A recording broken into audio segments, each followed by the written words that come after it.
He's leaving the Graves Oversight Committee upset with unanswered questions. How in the world is that doing a service to our ancestors and those that have been murdered, those that have been burned to death, and those perhaps that could be in this cemetery in areas that they still refuse to search? This is all the evidence you need. This is the original site that we discovered with the 12 remains. The pink boxes represent what was not excavated. That is an incomplete work. We made the decision that you would conclude the work when all of this is done. So you don't all of a sudden find a trauma victim in a crime scene and then suddenly say, oh, case closed. Members say because they found a victim with a gunshot wound, why isn't the site being investigated further? If this is a homicide investigation, why has there not been a homicide detective out here? Justice for Greenwood, justice for Greenwood, justice for Greenwood. Good evening, everyone. My name is DJ Mercer. I am the Descendant Coordinator for Justice for Greenwood. And today's town hall, we are going to talk about mass graves. Next slide, please. What you can do right now, as Justice for Greenwood, we are demanding the Department of Justice intervene in the mass graves investigation. What you can do right now is click this link that's going to be put into the chat right now. Click that link and fill out that information, sign the petition, and make sure that the Department of Justice knows to intervene in this mass graves investigation. That's what you can do right now. Do it right now. Next slide, please. Our mission at Justice for Greenwood is we want to do through innovative legal strategies, public education, and advocacy. We seek justice and reparations for the victims and survivors and descendants of the 1921 Race Massacre. We seek justice and reparations for victims, survivors, and descendants of the 1921 Race Massacre. Next slide, please. This is what we are seeking. 1, financial compensation. Simple. 2, accountability for the perpetrators of the 1921 Race Massacre. 3, document and publicize stories through our oral history program. And 4, tell the truth about what happened during and after the 1921 Race Massacre, because it wasn't the end of the destruction of Greenwood, it was just the beginning. Next slide. So to get connected with us, this is what you can do. If you are a descendant, call our descendant hotline at 918-209-3771. If you are a descendant or know of a descendant, give them that number right there, 918-209-3771. We're trying to get in contact with as many descendants as possible. And in order to stay in the loop with us, that's the best way to do it as a descendant. We have an exciting things coming up, and we really want to make sure that you all are involved. Next slide, please. Also, justice isn't free. So we are seeking donations in various forms of 1921 because it's not about us. We do this for you all. You can also go to justiceforgreenwood.org to make a donation. Justice isn't free. This is what we're asking. So I would like to bring on my mentor, my big brother, founder of Justice for Greenwood, and not only managing partner of Solomon Simmons Law, attorney DeMario Solomon Simmons. I appreciate you, DJ. Justice for Greenwood, Justice for Greenwood, Justice for Greenwood. Excited to talk to our community. It's so great to be able to talk about the work that we're doing right now, trying to make sure the mass graves investigation is properly done by the United States Department of Justice. We need them to come in and do a complete investigation so we can know the truth of what happened to our people. As DJ said, I'm attorney DeMario Solomon Simmons. Law is my ministry. Justice is my passion. Everyone listening right now, put it in the hashtag, Justice for Greenwood, Justice for Greenwood, Justice for Greenwood. And we're talking about justice for Greenwood because of the 1921 Tulsa Race Massacre, where we had hundreds of Black people murdered in the streets, over $200 million in property damage. It is known as the largest domestic terrorism act in United States history. 40 blocks burnt to the ground. And as DJ stated, it was not something that just happened in 1921. It has been 100 years of continued harm. And throughout that time, next slide, We have known that there have been mass graves all in Tulsa of our people. And the city of Tulsa for 98 years denied that there was any mass graves, denied their culpability in creating the mass graves. And then they decided, well, we're going to have this mass graves investigation. And people in our community, and most importantly, the descendants that we represent, we talk and represent, we work with hundreds of descendants from all around this nation. We've surveyed them as they contacted us, and they said, we do not trust the city of Tulsa to run this mass graves investigation. Number one, they said, how can we trust the criminal who committed the crime to investigate the crime? Now, tell me, where else in America does the criminal investigate their own crime? This is why we need a Department of Justice and an independent investigation. This is why descendants from all around this nation said we must move forward with some level of accountability. So the next slide, what we tried to do, the legal team said, you know what, we'll send an open records request so we can get information and have transparency about what's going on with the mass graves. But we didn't get a lot of information. We didn't get the transparency we needed. And as we learned more about what was happening with the mass graves, it became clear, crystal clear, that we had to move forward to get the Department of Justice. And that's what we did. We penned a letter to the Department of Justice from Justice for Greenwood saying, we need you to come in.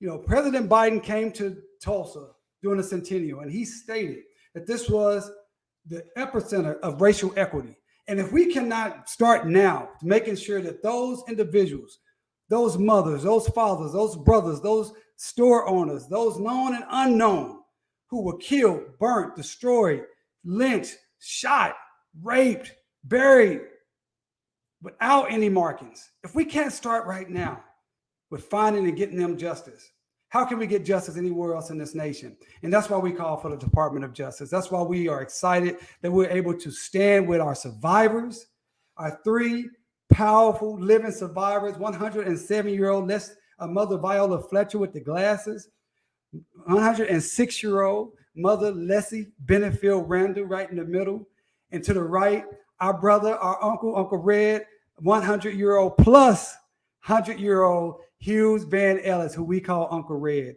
These three individuals in their over 100 are still fighting for Greenwood, and they signed that letter, and we thank them for that. We also thank our local Black elected officials who stood strong to put their name to this letter. We're talking about our councilwoman, Vanessa Hall Harper, District 1, who stands strong with us. We're talking about Representative Monroe Nichols, who put his name and put his title on our letter to the Department of Justice. And of course, we're talking about a descendant, a direct descendant, Representative Regina Goodwin, who has stood strong on this issue along with her family for decades. And once again, she put it out, put her name on a letter, and we sent that in. We also are very thankful to our national partners, national civil rights leaders in this space, including my mentor and friend, Attorney Brian Stevenson with the Equal Justice Initiative, my sister and good longtime friend over 20 years, Angela Rye. We also had the Damon T. Hewitt of the Lawyers Committee for Civil Rights Under Law. Came on, heard about what we were doing, said, we want to work with you. We want to be a part of this. We believe that the Department of Justice should be involved in this mass graves. We believe in the work of Justice for Greenwood. Sign me up. And last but not least, my friend and our longtime ally on the ground, boots on the ground, Nicole Austin Hillary with the Human Rights Watch. She's executive director for US programs. They have spent over 2 years here in Tulsa working with us, doing research, providing resources, and we thank them so much for this opportunity to stand with us on an issue that is so important. If you believe that it's important to have true transparency in what happened to our people in 1921 and find these mass graves and get clarity on who the perpetrators were and hold them accountable, drop Justice for Greenwood right now in the chat. Justice for Greenwood, hashtag Justice for Greenwood. Also, I want you also to make sure that you sign our petition, because we want the Department of Justice to understand that this is a nationwide effort to make sure they come into Tulsa, because we cannot trust the local officials. How can we trust the city of Tulsa when right now today the city of Tulsa said they are not responsible, and they were the ones who killed our people, burnt the place down, and they're the ones that put these people in these mass graves. And of course, I want to thank our good friends at the Congressional Black Caucus. The Congressional Black Caucus has been standing strong with us for months, and they have come to Tulsa, and they've also invited me to DC. Last month, I had the good fortune to go out there and spend a week talking to the Congressional Black Caucus. The lady I'm with is Representative Joyce Beatty. Representative Joyce Beatty, she's the chair of the Congressional Black Caucus, and she invited me to present. I was the first in-person presenter at the Congressional Black Caucus meeting since the pandemic started. That is an honor. It was not about me. It was about Justice for Greenwood. It was about what they can continue to do to help us move towards justice. They support us moving forward to the Department of Justice. They support us holding those accountable. They support making sure that the true narrative that there has never been any justice for Greenwood to date. There's never been any reparations paid. And the truth of the matter of what actually happened in the massacre and the 100 years of continuing harm has still never been known.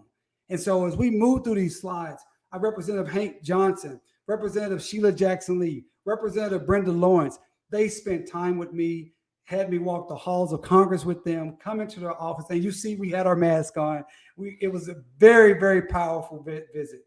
And it's all because we want to get justice for Greenwood. We want the Department of Justice to come in. And so if you believe that the Department of Justice should take over this investigation, this mass graves, I want you to drop a Justice for Greenwood, and I want you to sign our petition because we need your support. And as DJ stated, we're not here for ourselves. We're here for the hundreds of descendants that are in our network. We have descendants all over this nation. In fact, all over this world. We have descendants we know that we are in our network that's in France. So we literally have a nationwide network here. We call ourselves, We Are Greenwood. And Greenwood, as I remember, as I get ready to bring up our special guest for tonight, remember, Greenwood is not just a place.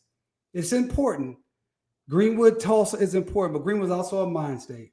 And what created Greenwood was land ownership, freedom mind state, and wealth innovation concentration. And that's what we're trying to get back to. So with that, I'm just really excited to introduce two of my longtime partners for fighting for justice, relatives, Creek freedmen, individuals that's been on the front lines fighting for Greenwood for a number of years. I'm talking about no other than Christy Williams and also Chief Ngawale Amasan. Welcome to both of you. How you guys doing tonight? We're doing good. How you doing? Man, I'm doing excited. You know, it don't take much for me to get pumped up. When we start talking about justice for Greenwood, it's hard to contain myself. And of course, to have you two here to talk about your work on the Oversight Committee, to give our audience, give our supporters an inside view of the corruption, the lack of transparency, and the total lack of disrespect that our community has suffered by the city of Tulsa with the mass graves. I'm really excited to hear what you have to say, but I first like to make sure that you have an opportunity to introduce yourself. Tell us who you are a direct descendant of, and just give us a little bit of your background in working in this issue, Justice for Greenwood. And of course, we're gonna go ladies first. Well, my name is Christy Williams, Arisha B.E. Williams, and I am a descendant of Janie Edwards, my great aunt who was in the Dreamland Theater when the massacre happened. I am also a Creek Freedman descendant of Jesse Franklin, who is my great-great-grandfather, who was the first African to serve as Supreme Court Justice within the Supreme Court of the Creek Nation. Thank you very much. All right, Brother Chief. My name is Chief Amashan, president of the African Ancestral Society. I'm a descendant of Raymond Beard Sr., Matthew Beard, and Mary Beard. They were victims of the devastation and left in Tulsa, Oklahoma, went to Los Angeles, all the way from Tulsa to really escape tyranny. They changed their identity until like the 1940s. Most of you who have ever seen the Little Rascals, you've seen Stymie Beard. That's my great cousin. That was their fifth offspring. And so that's who I'm a descendant of. And we're here still alive, living, and fighting for justice. Hey, absolutely. We're gonna fight for justice till we get it. Till we right? get it. Till we get it. That's what it is. So listen, you two are your descendants. You've been fighting this for a long time, but I think what's really, really special to have you here tonight is that you two were on the Mass Graves Oversight Committee. And I know, of course, we've talked many times, and I know that you all wanted to give the city of Tulsa.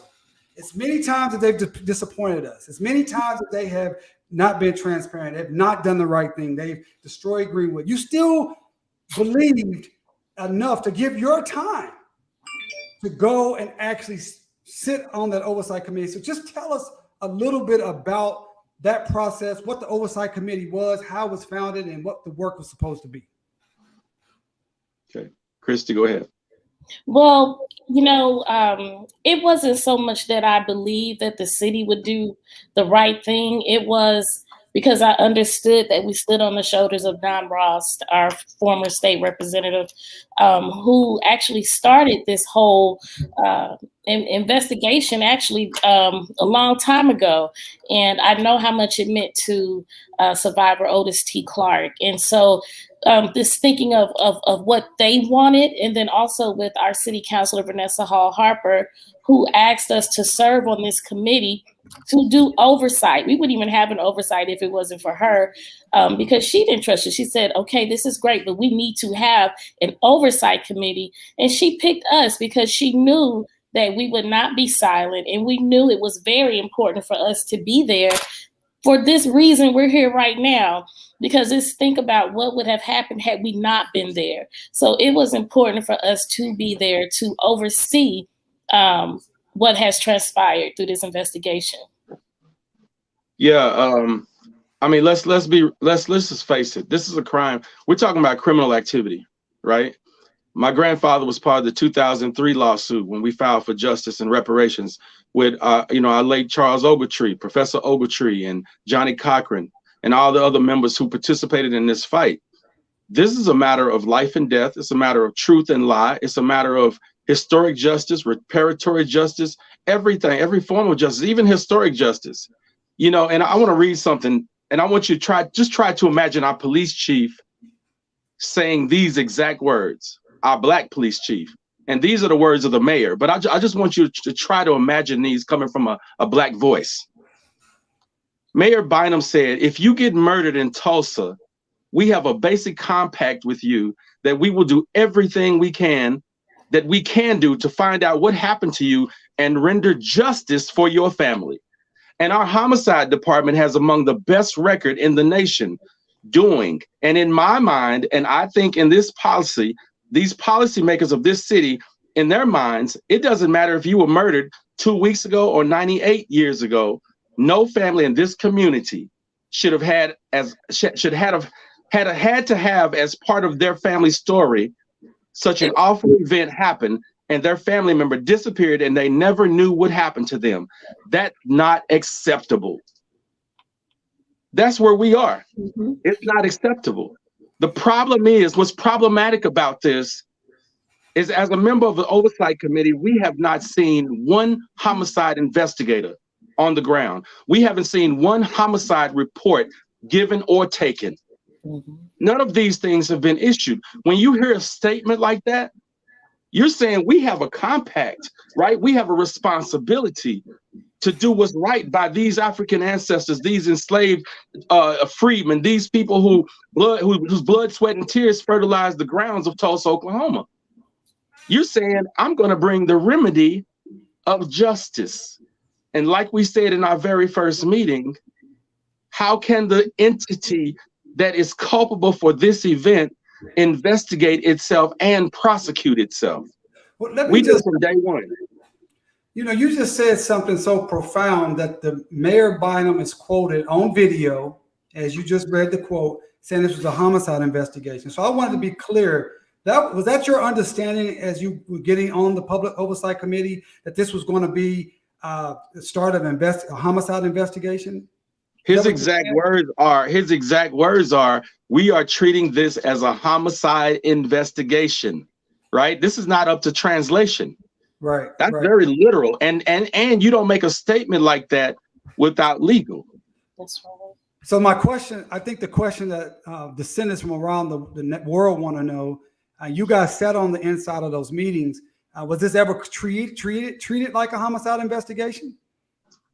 No, it was introduced as a homicide investigation, and we started to ask questions, and we started to see backpedaling, right? Like, okay, this is not starting to sound like what we came into this with, right? We came into this with an understanding, with an agreement that this was going to be about justice from your words to us, right? He said we're going to render justice, not we're going to have an archaeological dig like this is the ancient pyramids of Giza, right? We're not going into somebody's tomb looking for gold.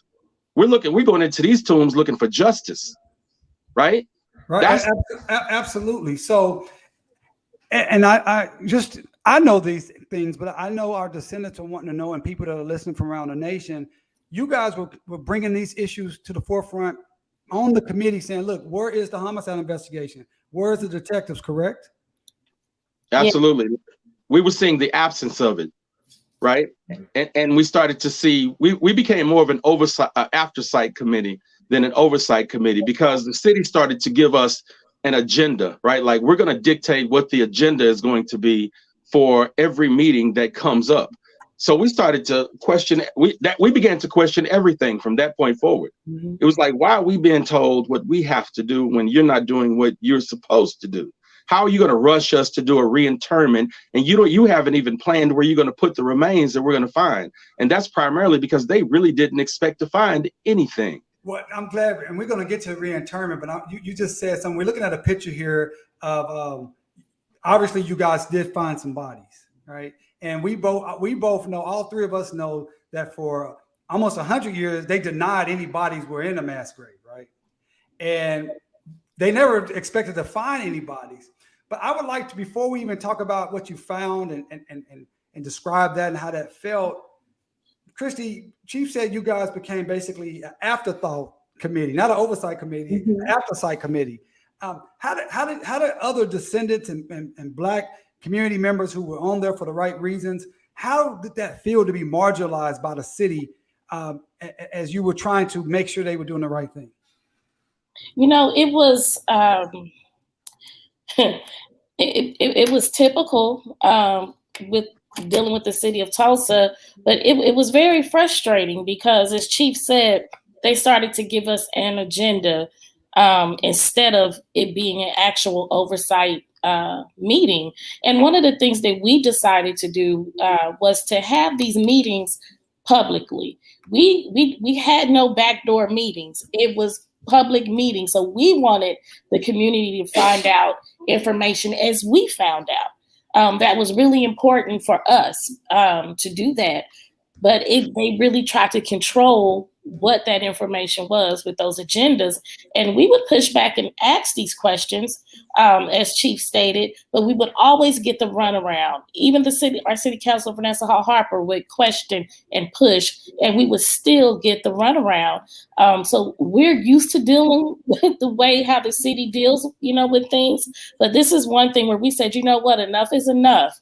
And so we continue to push. And now they've pushed us out. We haven't had a meeting since July 27th. And so that's really, really frustrating. Wow. So you guys have been completely marginalized, that you're not really a part of the process anymore. Is that what you're saying? Yes. Yes. It's been silent. We haven't, I haven't heard from our chair, Kevin Ross, haven't heard from the city. Nothing. Nothing. We haven't heard anything. But the city is the one that's really marginalized you, right? Everybody exactly. On the committee, right? Yeah. So exactly. And before we talk about the reinterment, I do want to talk about this picture that's on the screen now, where I see our good brother Kevin Ross there with Regina Goodwin. I see our school board, Marshall, and then we see you, and I see my longtime family friend Mike Reed there. Tell the people what's going on. What are we seeing in this picture? And I can see the look on your face, Christy, look of heartache. Can you tell us what's going on here and what you were feeling at that time? If you would have asked, if someone would have told me last year or years ago that I would one day be escorting bodies out of a mass grave, I wouldn't believe you. This is what we were actually doing, was escorting bodies from the mass grave. And we had Janetti Marshall there to pray, other ministers to come and pray as we carried these remains to the lab, which is a little of a half mile from that, from the mass grave to the makeshift lab. And we carried them by hand because it was the safest way to do that without doing any further damage to the bones. So we were very carefully carrying them, and it was an experience I will never forget. And Demario, you actually get a connection to each of the remains that you touch. I've seen children, a pregnant woman. I mean, we literally seen them in the ground, and then we see them again in the lab. And you just have this connection with them, and you want to carry out justice for each of them. And I couldn't help but to think, as I was carrying that body there, and then the other bodies, was, what was their story? Who were they? Who is missing this person? Who do they belong to?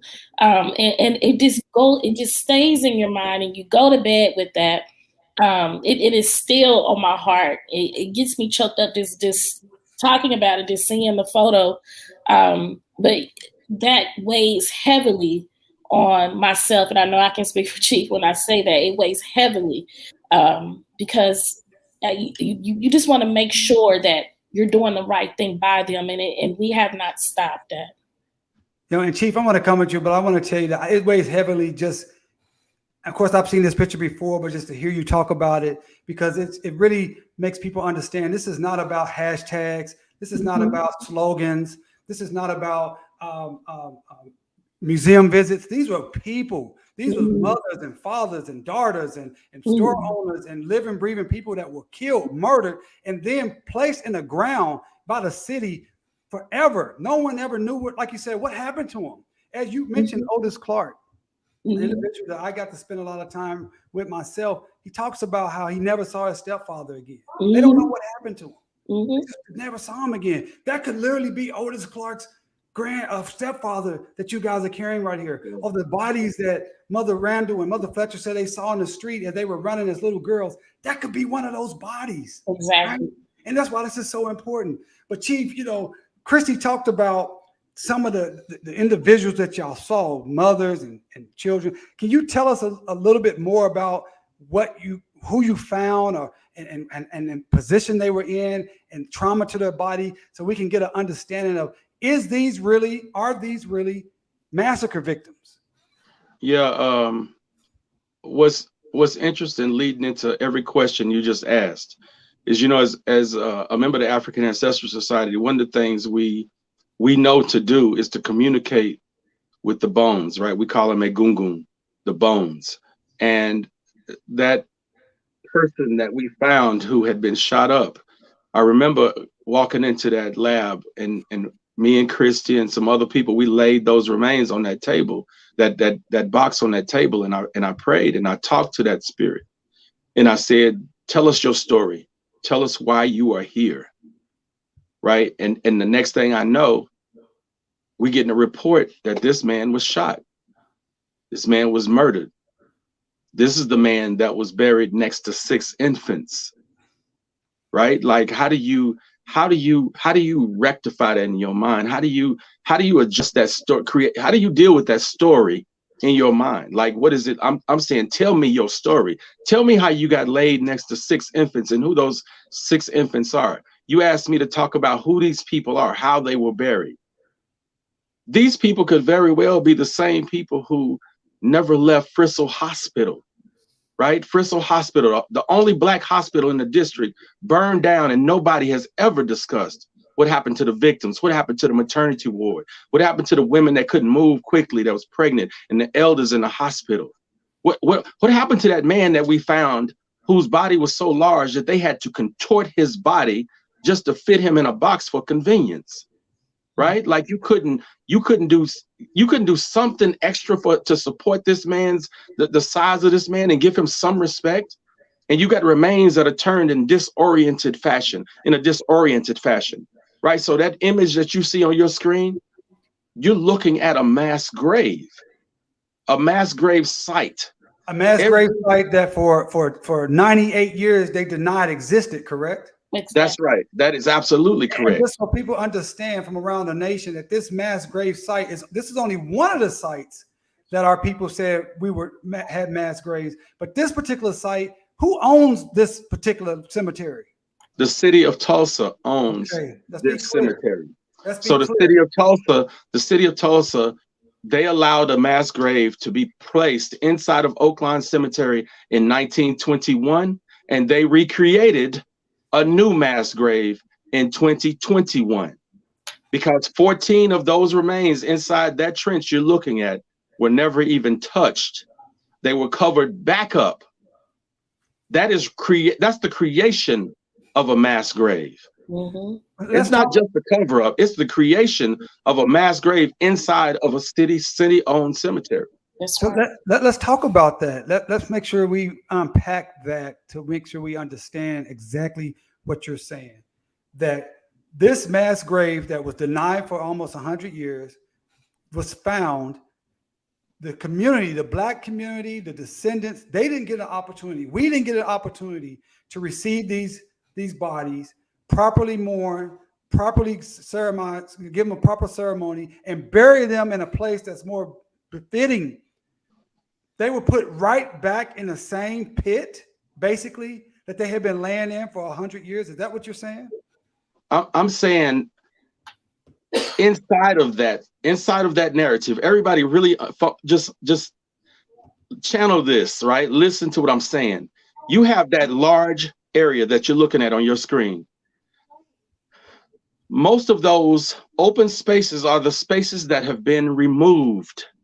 Inside of that space are 14 that are untouched. Some of them are even inside of crates, not coffins, but crates, like the kind Clyde Eddy testified as having seen in 1921. The little boy who said he saw multiple bodies in one box. How do you open Mother Earth's womb and disrespectfully remove the bones and not even give enough dignity to deal with the rest of them that you uncovered? That's like you got a room full of patients and you say, well, I got 17 gunshot victims. I'm gonna leave 6 of them. I'm not even gonna deal with them. Let me deal with the ones that didn't died off. And the ones that's just injured, that's just laying there, they're gonna bleed out. We're gonna let them just bleed out. You're not even gonna deal with them. We'll just cover this up, get everybody out the hospital, and we'll deal with who we wanna deal with, right? At the end of the day, the media spun it like this. The Oversight Committee made a decision that they would reinterm the remains when we finished at the end of this investigation. Yeah, we made that agreement, but the key word is when you finish the investigation. And on Tuesday, prior to that reburial, we made a unanimous decision that there would be no ceremony, because there has been no input from the community. There was no, as you could tell from Friday's debacle. Go back to the previous slide, Chad. Go ahead, Keith. Yeah. You have no, when you look at that, you have no individuals who are from the community, who are related to those people that are being placed in that ground. They can't even come into the space and give respect in a disrespectful ceremony. So hold on, let me make sure I'm understanding, because we know that at this, what I'm understanding that happened is you guys at the Oversight Committee, which have people like yourself and Regina Goodwin and other descendants, said, look, don't do this, right? And they said, we're doing it anyway. And then so the community protested that, and you're saying the community was not even allowed to get close to the bodies to try to do a ceremony. They were on the outside. Is that correct? That is correct. Correct. That's correct. If we go to that next slide, Chad, I want you to explain the level of trauma that you experienced and other people on Oversight to see these bodies be reburied right in the same location that they have been in, with the same people that killed them and the same people that buried them in a mass grave continue to have custody of these bodies, and not the Black community and descendants have an opportunity to do what happened in Canada. Some of you saw in Canada last month where they found a mass grave of Native American children. And the Canadian government, they were respectful enough to give those remains back to those nations and let them have a proper burial. But instead, in this situation, the same criminal, the city of Tulsa that killed these people, still retain custody and ownership of these bodies. Can you talk about how that impacted you and others on the Oversight community and our community in general here in Tulsa and descendants of Barr? Yeah, it's Demario, as I was saying earlier, to actually escort these remains, we felt as if, we are freeing them from this grave, right? And feeling that, we're going to find your loved ones. We're going to get you back connected with your loved ones. And then we're going to seek justice for what happened. That is what I was feeling. And then for them to say they were going to rebury them and then have a ceremony after we had a 3-hour meeting voting that we was going to postpone this because we did not have all the information we needed from DNA. So how can we contact their next of kin? There was no medical examiner on site once we found the body with the 3 bullets. It was just too premature to have this. And we left that meeting that Tuesday thinking, okay, it's postponed. Great. Then Thursday morning, we get a text stating that the city has decided to rebury the remains and have a ceremony with or without us. The trauma in that is I can't even tell you the level of trauma that is. So now where we've prayed over these bodies saying, you know what, we're going to do our damnedest to make sure that justice is served, that we get you connected back to your families. And then this happens. It's a promise that was a barrier in delivering that promise. It is so traumatizing. And then to actually see it happen with the community there, we could have went inside the gate. I was there Friday. I could have went in, but Demario, I decided to stand with my community, and I stood with my community on the other side of the gate because it was just not right what they did. It was not right. And I'm getting choked up thinking about it because it just makes me so upset because I vowed to those bodies that we were going to do right by them, and here we are. And Demario, we tried to prevent that trauma because we just being descendants and being on the Oversight committee, we were already dealing with our own trauma, right? Knowing how the community is going to respond, right? Me even telling them, let me tell you right now, before any of that even happened, I said public opinion is that you all are presently creating a cover-up. That's public opinion. The community needs to understand why we voted to stop this reinterment, right? I voted against it in February because I said, why would you reintern victims of a criminal of this genocide in the same cemetery where some of the perpetrators are buried? Like, would you bury Jewish Holocaust victims in the same cemetery as Hitler? Of course not, right? That would never happen. Why would we settle for the same thing, right? What's really terrible is, and I feel for women and children, Black women and children, specifically in Tulsa County. You are the most marginalized people on the planet. And they proved it to us with this investigation. And we said, why? What's the scope of the investigation? These are our questions. And the answer was, we're looking for 17 Black males who are the victim of trauma. My response was, so what you're telling me is that the most marginalized people on the planet, Black women and children, have no voice, even as dead people in this city. Like, you can't even give respect to the souls of people who have struggled and suffered in this way. That was just one major reason we said, don't do it. Man. The other reason was we had a forensics member of the forensics team say, well, a cemetery can't be a crime scene. Are you freaking kidding me? We just had somebody turn over tombstones in that same cemetery, and they put around tape and said that's a crime scene. Yeah. Well, you know, it's just a disrespect to anti-Black feelings that people have. That when it comes to us, it's always, it appears to be always a different standard. But listen, you know, we can talk. We got a lot of questions, and we want to, you know, get to our questions so we can get and answer as many as we can before we get wrapped up here. So let's bring in Jerica Handy, who is our community and media assistant with Justice for Greenwood, and she's been doing a great job with our social media. And I know she's been fielding questions. So, Jerica, good to see you this evening. Hello, everyone. Thank you, Christy and Chief, for being here, and thank you, Demario. I know we can all say that we greatly appreciate you all coming on today and answering these questions directly. So we'll get started with the very first one. Can someone please explain the difference between the Mass Graves Oversight Committee and what the City of Tulsa's role is as it pertains to the investigation? And this is for whoever would like to take it. Well, the difference between the Mass Graves Oversight Committee is, well, the most obvious thing is we don't work for the city, right? We work for the community. We work for the people. We felt like there needed to be eyes on the people who are conducting the investigation, which is the City of Tulsa's role as it pertains to the investigation based on the mayor's instruction, which is this will be handled as a criminal investigation. None of us are homicide detectives, nor do we work for the police department. But we're in a position where we felt like there needed to be severe oversight so that we don't have another 100-year cover-up. All right, good deal. But so just to be clear, the City of Tulsa made all the decisions. Absolutely. Yes.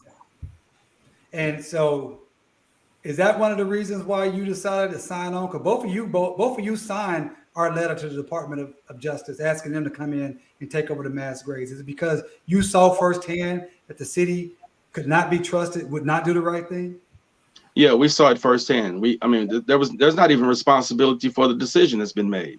You know, there's debate about whether that was the responsibility of the archaeological team or if it was responsible. Who made the call? Basically, was the big question. Who made the call to stop this investigation the moment you find evidence? Right? The city of Tulsa tried to throw the investigative team under the bus. They said, no, this is not we didn't make this choice. We didn't make this decision. So it became very obvious who made the decision. It's obvious right now who's making all the decisions. That's right. That's right. And we gave them an opportunity to do right, right? It's not that we believed in them to do right.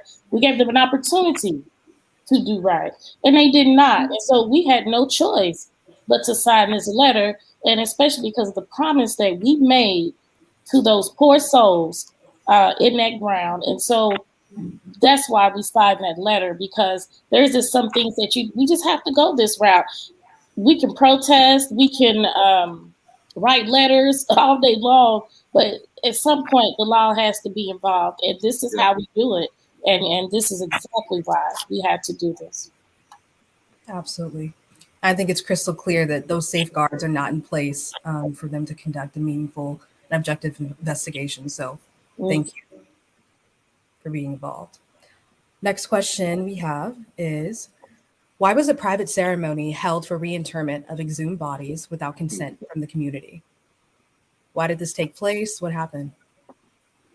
Well, I know you guys kind of talked about that during our interview process, but if you could just hit that one more time. Because I'm seeing a lot of comments, and that's something that keeps popping up. Looks like. Well, the city decided to do this private ceremony. We had no idea that was even happening. We just got the info that Thursday. Tomorrow we're going to do a ceremony and a reinterment of the bodies, and we were like, "What? We had no, so." That was not our call. That was a call from our mayor, G.T. Bynum, who did that. And it was very disrespectful. It was very disrespectful.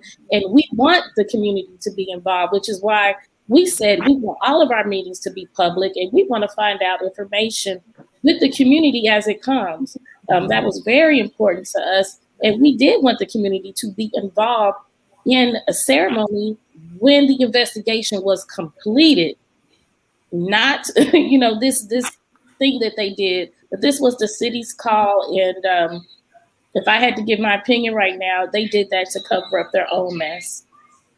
Yeah, and truth be told, one of the reasons we're here in the first place is because that was my first question almost a month ago. Why are you emailing us, asking us to give information or guidance on what a ceremony, a commemoration looks like when you haven't even finished the job? Like, why are we even having this discussion, knowing that this is not something you do haphazardly, right? This is something you would get the support of the entire community, and we would want to rally together everybody because it's historic, exactly. Right? And you got all of these remains in here that with people whose DNA is connected to those remains, and you want to give time for every one of them to get noticed, so that they have that moment to mourn, and they don't feel like victims of apartheid standing outside of a fence in 1980s in South Africa, right? Like, yes. Looking at that event was one of the most horrific things I've seen in a long time. Mm-hmm. Watching my people cry and mourn and scream and just be in such anguish. Like, how can you even in your right mind go on with the ceremony with the sounds of that pain in the background? That it's inhuman. It's unconscionable, right? And so, no, that now people need to know it's not the Oversight Committee that made the decision to have that event. We voted against it. The city told us we're doing what we want to do. And we at Justice for Greenwood, we received so many phone calls and emails and social media questions about what's going on, why is this happening, and I thought we would have an opportunity to be more involved in this, and what can we do about this? And that's why we decided, well, this is what we could do about it. We could reach out with our national network of civil rights leaders and partners, and ask the Department of Justice, say, look, we need you. Joe Biden, President Biden, you said racial equity was one of your top priorities. The African American community stepped out and got you elected. You came to Tulsa. We appreciate that, but we need you right now. We needed the federal government to step in and do the right thing as it relates to these graves and to our ancestors. As you stated, Trees, we don't know who's in the ground. So I very much believe that could be one of my ancestors. My wife is a direct descendant. My family's been in Oklahoma since 1832. Is that one of my relatives? I want an opportunity to know that. I think before we get to the next question, I want to be clear. To date, have you received any documentation about any of the analysis or testing done on any of those bodies? Absolutely not. No. Wow. All right. Any other questions, Jericho? I'm getting backfired. I'm trying to get calmed down here, but yes, we have 3 more. The next question refers to the city of Tulsa's work and what remains for them. So this is a comment that read, I read that the city's work is far from over as experts are still working to identify the remains through DNA testing. This person wants to know, is this true? And what will it entail? That's a good question. Is it true? Is the best question, right? Mm-hmm. Is it true? Because we don't know what's true. What we know is true is this. There is no process established for making the relationship between whose DNA matches what your ancestors, right? There is nothing tangible, right? There's nothing comprehensive that says if you happen to be a person whose DNA may match a descendant a victim of the 1921 massacre, call this number or reach out to us and you can take this test. There is nothing in place to make that happen. So the question is this true? The answer is absolutely not, right? The city may be far from over, but we don't know what that means. That's speculative. I could assume anything about what that means, right? That's just how you buffer people. Just throw something out there long enough for people to forget what's really happening in front of them, right? Placate them with some semantics, and then people will move on. We don't operate like that. We are the offspring and the descendants of people who built the biggest economic city inside of a city, right? We're the people who built the pyramids that nobody can figure out how it was made.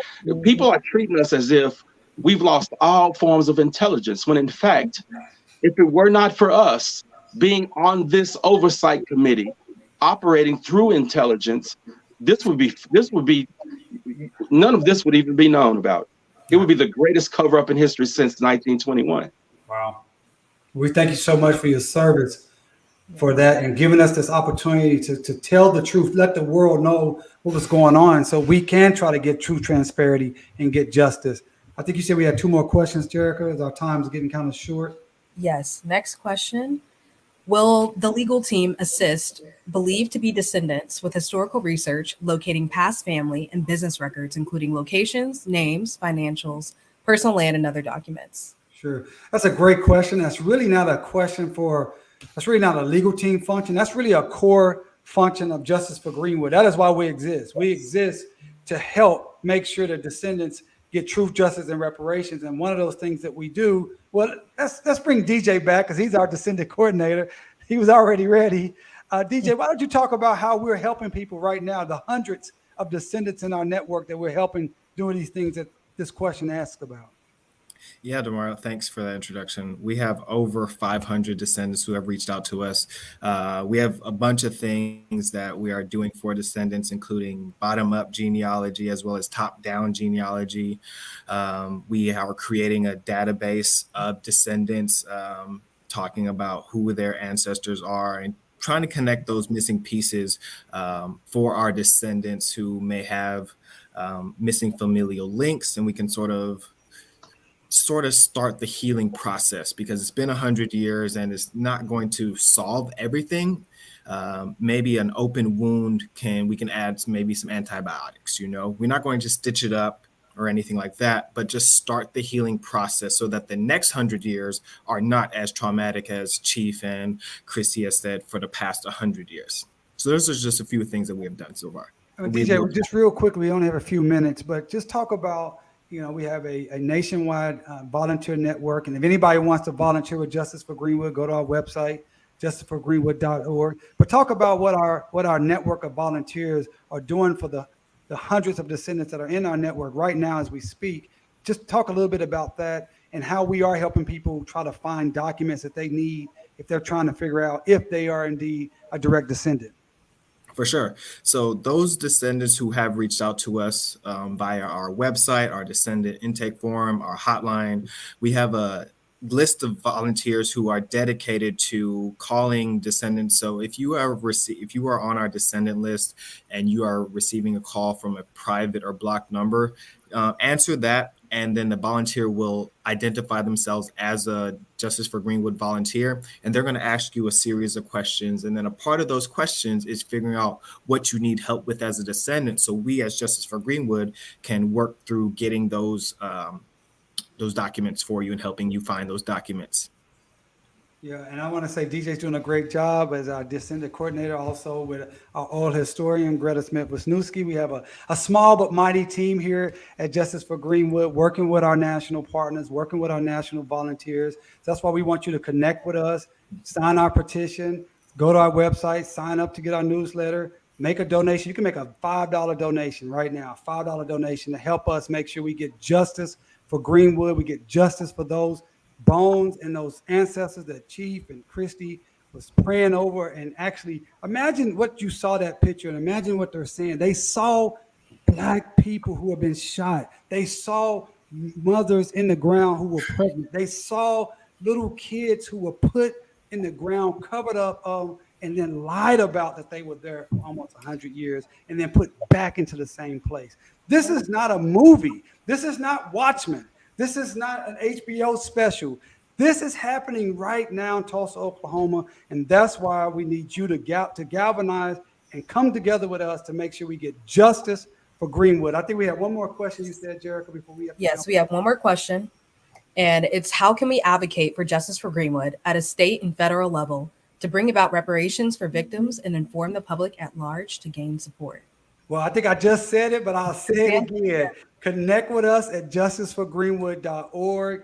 Sign our petition that's in the chat. Make a $5 donation. Sign up to volunteer. We have some tremendous programs that's going on right now with our, getting our genealogy system up and going, our oral history. We've already interviewed over 70 descendants, and doing those interviews. And so we have a lot of great things that we're going to be rolling out over the next couple of months as we are partnering with some of the biggest national civil rights organizations and some people that you may be surprised that are partnering with us, that's providing us resources and opportunities. And another thing that you can do, anyone that has the Greenwood name, I don't care who it is, Bank of Greenwood, Greenwood Rising, Greenwood Chamber of Commerce, if they have the Greenwood name, you ask them, what are they doing for justice for the descendants? How are they putting justice for the descendants? Don't use our name to make money for yourself, and none of that money goes back to the descendants who are rightfully owed. That's what we're about at Justice for Greenwood, making sure our survivors and our descendants have what they need. So if they have the name Greenwood, find out, how are you providing justice for those who suffered the massacre and the 100 years of continuing harm? Excellent. I believe that's the last question, correct, Jerica? Last question. So thank you, Jerica, our excellent social media extraordinaire, Demario, all around good guy, attorney, Tulsan through and through, Christy, amazing descendant, as well as Chief, amazing descendant. Thank you so much for offering candid insight into the mass graves investigation and letting the world know that Tulsa tried to do what Tulsa does and cover up their mistakes and cover up their racism. So thank you so much, and we will finish up this last part. Thank you so much, DJ. You're doing a great job. And just real quickly, I want to thank our entire team, Yolantrice Collins, Chad Clayton for getting our slides together. It's just a fantastic job. Kate Ritchie doing our Twitter. And if I've missed you, if I didn't say your name, believe me, I'm sorry. But I thank our entire team, our board of directors, our corporate counsel with SRZ and Sarah Sofinelli. We just thank you for everyone that's supporting Justice for Greenwood. Take us away, DJ. Thank you. So how can you help? We talked about this very extensively. So there's a couple ways you can help. Next slide, please. The first way you can help is demand that the Department of Justice intervene in the mass graves investigation that the city of Tulsa is trying to take over and do the Tulsa thing, right? So we need to make sure that you, as a descendant, or even not as a descendant, just as a person who cares about Greenwood, who's interested in the Justice for Greenwood movement, that you sign the petition and you make sure that the Department of Justice knows that what is going on in Tulsa is not right, it's not lawful, and it's messed up. So that's the first thing you can do. Second thing you can do, next slide, please, is donate. Donate as much as you want, as much as you can to the Justice for Greenwood movement. Whatever you can, we are greatly appreciated moving forward. So I would like to adjourn this town hall, this Mass Graves town hall, with a thank you. We are Greenwood. We thank you so much to anyone who participated today, as well as those who will participate in the future. If you are a part of the Justice for Greenwood movement, make sure you tell somebody today, tomorrow, or in the next coming days about Justice for Greenwood and what is happening in Tulsa, because it's not right. And they've been doing it for 100 years and they're trying to cover it up in contemporary society right now. Make sure that you find somebody and let them know Justice for Greenwood, Justice for Greenwood, Justice for Greenwood. Thank you. Have a good night.